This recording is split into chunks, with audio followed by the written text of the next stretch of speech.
So Myles Garrett earlier today, before practice, talked about his high expectations for the season. Said he expects the Browns to be really good. Also, his thoughts on Mason Graham.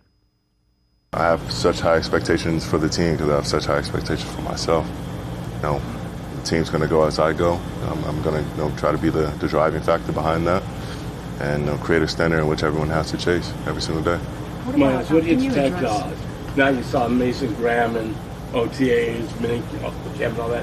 What do you think he can do to help this defense? I mean, from what I've seen this offseason, I think he's worked his ass off.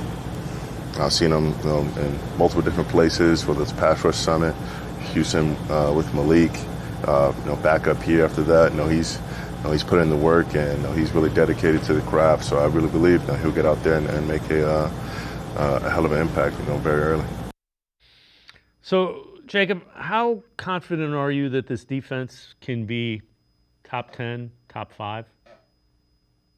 I would say I'm really confident that they'll be top half of the league. For them to be top 10, top 5, I would say cautiously optimistic. I know I keep using that, but I am optimistic because I do think the talent is there, but it's about young guys stepping up and taking on big roles, and not just Mason Graham, but Alex Wright and Isaiah McGuire.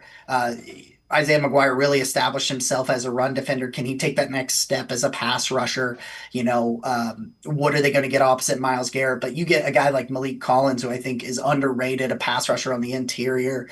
And then Mason Graham, I think he gives you something you have not really had. I mean, Dalvin Tomlinson gave you some of this, but he is a elite run defender. If he plays to his ability, I think he's a phenomenal run defender. And you just haven't had a guy, I think, quite as good at it. Dalvin Tomlinson gave you some of that, but like in recent years, you just have not seen a guy be able to shut down the run, and he just demands double teams, and he's going to be there and push the pocket vertically. When Myles forces guys to step up, you're going to get guys like Malik Collins and Mike Hall and Mason Graham who are going to be able to get 5 or 6 cleanup sacks this year.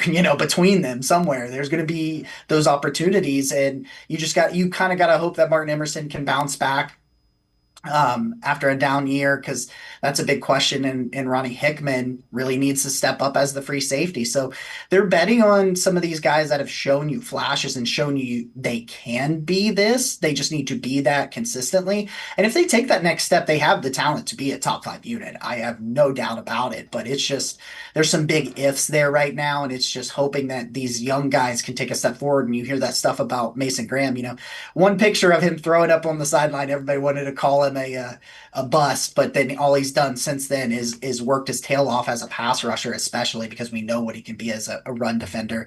And I just think the talent is there, and it's up to them to play up to that ability.